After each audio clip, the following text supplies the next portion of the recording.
तर बेवारस आणि भटक्या कुत्र्यांवर नियंत्रण आणण्याची जबाबदारी ही स्थानिक महानगरपालिकेची असल्याचं सांगताना राज्याचे वैद्यकीय शिक्षण मंत्री जितेंद्र आव्हाड यांनी 9 वर्षाच्या मुलाला कुत्रा चावल्याच्या प्रकरणात ठाणे महापालिकेला जबाबदार ठरवले। तसंच या संबंधी स्थानिक महानगरपालिकेच्या आयुक्तांशी चर्चा केली असल्याचं सांगत संबंधित मुलाच्या प्रकृतीबद्दल रुग्णालयाच्या अधिष्ठात्यांशीही चर्चा केल्याचं आव्हाड यांनी सांगितलं। भटक्या कुत्र्यांवरती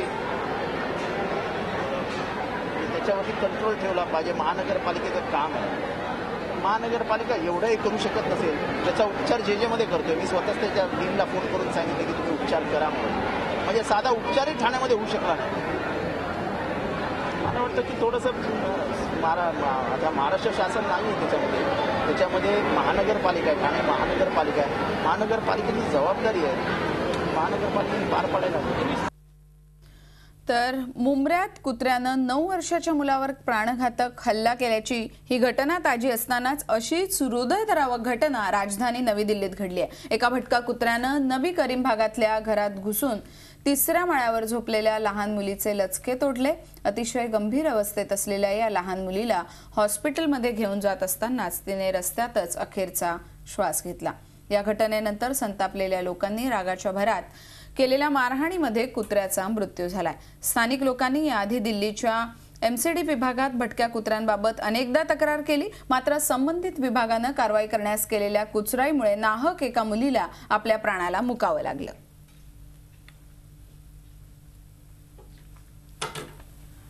आपण मुंबई आणि दिल्लीतली घटना आपण पाहिली आणि याच सगळ्याबद्दल चर्चा करण्यासाठी आपल्या स्टुडिओमध्ये मान्यवर पाहुणे आहेत। डॉक्टर दिनेश लोखंडे आहेत। डॉक्टर दिनेश लोखंडे हे प्रोफेसर आहेत आणि मुंबई पशुवैद्यकीय महाविद्यालयातले हे प्रोफेसर आहेत। तर अभिषेक सोपारकर सुद्धा आपल्या सोबत आहेत। Youth organisation in defence of animals YODA या संघटनेचं ते प्रतिनिधित्व करतात। सुरुवात मी अभिषेक सोपारकर आपल्यापासून करतेय। आपण पाहतोय मुंबईमध्ये काय प्रकार घडलेला आहे, मुंब्र्यातली घटना आहे, दिल्लीत सुद्धा हाच प्रकार आलाय।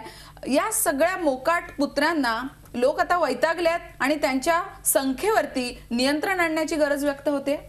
नक्कीच नियंत्रण आलंच पाहिजे याच्यामध्ये आणि याच्यासाठी जसं आपण बघितलंय की महानगरपालिका आपण त्यांना जबाबदार ठरवतो, पण असंही होतं की भरपूर वेळा चुका होतात। आता माणसांकडनंही होतात, ते आपण एवढं बघत आलोय, एवढे बलात्कार होत आहेत, हे होत आहे ते होत आहे, पण आपण सर्वांना जबाबदार ठरवत नाही। एकाची चूक आहे, ते एका कुत्र्यानी झाली ती चूक, पण याच्यावर कंट्रोल आणणं ही जबाबदारी महानगरपालिकेची। हा लार्जर विषय आपल्याला बोलायला हवा। एका घटनेपुरतं हे मर्यादित न ठेवता हे सातत्य वाढलेलं आहे। सर्वांना जी अडचण संख्येवरती आपल्याकडे कुठचंही नियंत्रण नाहीये, तर एक प्राणी मित्र म्हणून तुम्हाला या नियंत्रणाची आवश्यकता वाटत नाही का?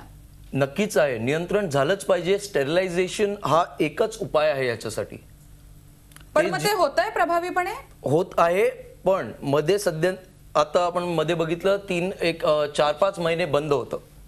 आम्ही स्वतः कुत्रे न्यायचो त्यांच्याकडे आणि आम्ही सांगायचो की स्टेरिलाइज करा, पण ते घ्यायचे नाही, कारण त्यांनी सांगितलं की आम्ही करू नाही शकत, कारण आम्हाला अजून परमिट मिळालं नाहीये महानगरपालिकेकडनं। बरोबर आहे, म्हणजे प्रभावीपणे स्टरिलायझेशन झालं पाहिजे। मुंब्रा इथं एका लहान मुलावरती कुत्र्याने अटॅक केला आणि जवळपास 100 टाके या मुलाला घालावे लागले होते। भटक्या कुत्र्यांचा हा लोकांना त्रास होतोय का, याच विषयावर आपण चर्चा करतोय। डॉक्टर दिनेश लोखंडे आपल्या सोबत आपल्या स्टुडिओमध्ये आहेत। डॉक्टर साहेब, काय सांगाल की कुत्रा चावला तर इमिजिएट काय करायला पाहिजे? कुत्रा चावल्यानंतर सर्वात आधी ती जखम वाहत्या नळा म्हणजे पाण्यामध्ये ते धुवून घ्यायचं, म्हणजे नळाखाली हात धरून किंवा ते जखम धरून 10 वेळा, आणि कार्बोलिक सोप येतो जसा लाईफ बाय सोप आहे जो सगळीकडे अवेलेबल असतो, त्या सोपचा वापर करून तो जर 10 वेळा धुतला तर त्याच्यामधले जे कीटाणू असतात रेबीजचे ते वॉश होऊन जातात, ते आतमध्ये जात नाही। जर रक्तस्राव होत असेल तर थोडा वेळ दाबून ठेवायचं, म्हणजे रक्त बंद होईल आणि लगेच नजीकच्या कॉर्पोरेशनमध्ये आता प्रत्येक कॉर्पोरेशनच्या दवाखान्यांमध्ये सोय केलेली आहे।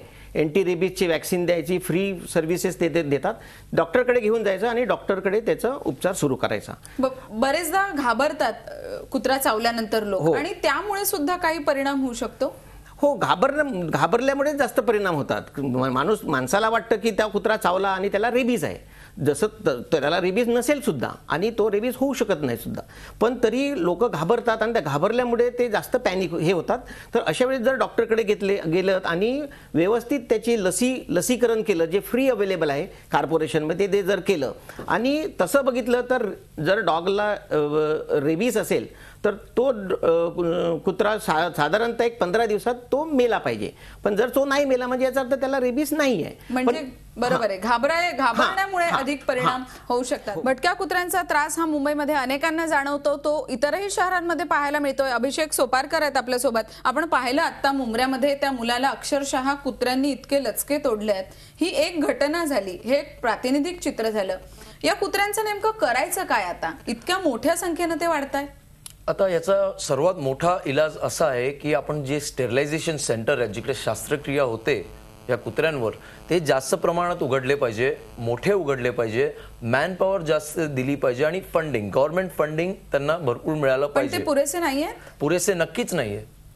का मग आता तुमच्यासारखे अनेक NGO आहेत की ज्या काम करतायत आणि मग त्यांच्याकडनं अशा मागणी गेल्यानंतर सुद्धा महापालिका असेल, सरकार असेल, याची जबाबदारी घेत नाहीये. महानगरपालिका जोपर्यंत जबाबदारी घेते तोपर्यंत ठीक आहे. आता मध्यंतरी 5 महिने बंद असल्यावर आम्ही गेल्यास आम्हाला नकारलं, मग आम्ही आमचे स्वतःचे एक्सपेन्स करून साधारणतः 2000 रुपये प्रत्येक कुत्र्यासाठी खर्च करून आम्ही त्यांचं केलं. पण आम्ही ऑन अ लार्ज स्केल ते करू शकत नाही, कारण आमच्याकडे तेवढं फंडिंग नाहीये, मॅन पॉवर नाहीये. पण मग स्टरिलायझेशन हा उपाय वाटतोय आपल्याला हा प्रश्न सोडवण्याचा? स्टरिलायझेशन नक्की हा एकच उपाय आहे याच्यासाठी. कारण स्टरिलायझेशननी त्यांचे जे हॉर्मोन्स जनरेट होतात, ज्याच्यानी तो कुत्रा रागीट होतो किंवा अग्रेशन दाखवतो, तेही कंट्रोलमध्ये येतात आणि हे इन्सिडेंट्स नक्कीच खूप कमी होतील. ज्या स्तराला ते होत आहे त्याच्यावर नक्कीच फार कमी. स्टरिलायझेशन करायला हवं. डॉक्टर दिनेश लोखंडे आहेत आपल्या बरोबर. सर, तुम्ही काय सांगाल? कारण की जसं आता अभिषेक म्हणतोय की स्टरिलायझेशन केल्यामुळे कुत्र्यांचं अग्रेशन कमी होऊ शकेल, पण हे मोठ्या संख्येनं कुत्रे आढळतात. स्थानिक लोक म्हणतात की आम्ही तक्रारी करतो आणि त्याची महापालिका काही दखल घेत नाही. अशा वेळी एक शास्त्रीय दृष्टिकोनातनं कशा प्रकारच्या उपाययोजना केल्या पाहिजे जेणेकरून कुत्र्यांची संख्या सुद्धा नियंत्रित झाली पाहिजे आणि असे प्रकार झाले तर अशा वेळी नेमकं काय केलं पाहिजे? आता तसं बघितलं तर हा जो प्रोग्राम आहे हा कॉर्पोरेशन 93 पासनं मोठ्या प्रमाणात राबवत आहे. 93ला माझ्या मते त्या कोर्टाच्या निर्णयाप्रमाणे आपल्याला पकडलेले कुत्रे हे मारता येत नाही, तर त्याला स्टरलायझेशन करणं, नसबंदी करणं हाच एक उपाय आहे. कारण नसबंदी केल्याने त्यांचे जे हार्मोन लेवल आहेत, टेस्टोस्टेरॉन आणि हे सगळे कमी होतात. फिमेलचं स्टरलायझेशन केलं तर तुम्हाला माहीत असेल की एक फिमेल 10 बच्चे देते, तर ते आपण कंट्रोल करू शकू. दुसरी गोष्ट कशी आहे की याचं यांनी सांगितलं की त्या प्रमाणात होत नाही, हे बरोबर आहे. कारण आधी मला आठवतं की 90च्या आधी आम्ही रोज 100 तरी कुत्रे मारायचो आणि त्याच्यामध्ये तेवढा प्रमाण करून सुद्धा पॉप्युलेशन त्याचं कमी झालं नाही, कंट्रोल झालं नाही.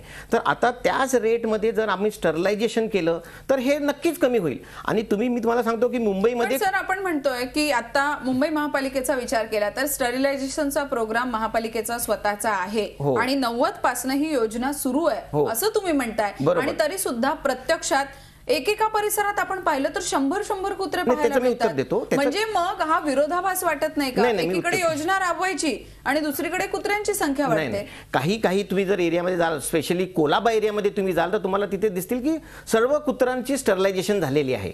तर काय झालं की आपण कुत्रे हे लोक पकडतात तर त्याच्यावर नियंत्रण नाही की कुठून पकडायचं आणि कुठून आणायचं. त्यामुळे काय होतं की समजा एखाद्या एरियामध्ये 100 कुत्रे आहेत तर ते 10 पकडतात आणि मग दुसऱ्या एरियातून 10 पकडतात. त्यामुळे आपल्याला रिझल्ट दिसत नाही. तसं मला असं वाटतं की आजच्या घडीला 60 to 70% डॉग्स हे स्टरलाइज झालेले आहेत. फक्त रिझल्ट का दिसत नाही त्याचे कारण एक आहे की आपण एक एरिया सिलेक्ट केला पाहिजे. जसं आता मी तुम्हाला सांगितलं की कोलाबा एरियामध्ये मॅक्झिमम डॉग्स म्हणजे 99% डॉग्सला स्टरलायझेशन झालेलं आहे, त्यामुळे तिथं हा प्रॉब्लेम नाही आहे.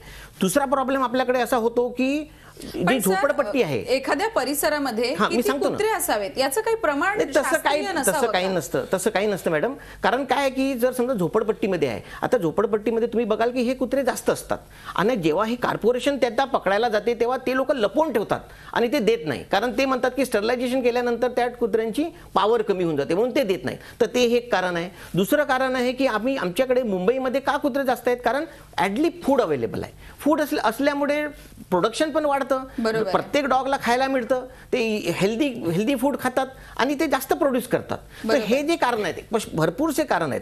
कॉर्पोरेशन त्याच्या परीने संपूर्ण प्रयत्न करून राहिली आणि मी तुम्हाला सांगितलं की 60 ते 70% त्याच्यावर त्यांना बरोबर. नियंत्रण मिळालेलं आहे, एरिया वाईज सुद्धा मिळालेलं आहे. फक्त त्याला अजून प्रॉपर प्रभावी- ऑर्गनाइज करावं प्रभावी लागेल. अंमलबजावणीची बरोबर. एकूणच गरज तुम्ही व्यक्त करताय. धन्यवाद डॉक्टर दिनेश लोखंडे यांनी जसं आपल्याला आत्ताच सांगितलं की कुत्रा चावला तर अनेक जण घाबरून जातात, पण अशा वेळी ती जी जखम आहे ती साधारण 10 वेळा धुवून काढावी. रक्त येत असेल तर ती थोडी दाबून धरावी आणि मग धुवावं आणि ताबडतोब डॉक्टरकडे घेऊन जायला हवं. तर अभिषेक सोपारकर यांनी जसं सांगितलं की स्टरिलायझेशन सुद्धा या कुत्र्यांचं झालं पाहिजे आणि जर ते झालं तर कुत्र्यांचं ॲग्रेशन कमी होऊ शकणार आहे. पण या भटक्या कुत्र्यांमुळे सर्वसामान्य लोक मात्र प्रचंड हैराण झालेले आहेत आणि त्यांना या कुत्र्यांपासून सुटका हवी आहे हेच सर्वसामान्यांच्या मनात असणार आहे. या कार्यक्रमामध्ये दोनही मान्यवर सहभागी झाले. आपल्या दोघांचेही धन्यवाद. आपण इथेच थांबूयात. पहा फक्त झी24 तास, रहा एक पाऊल पुढे.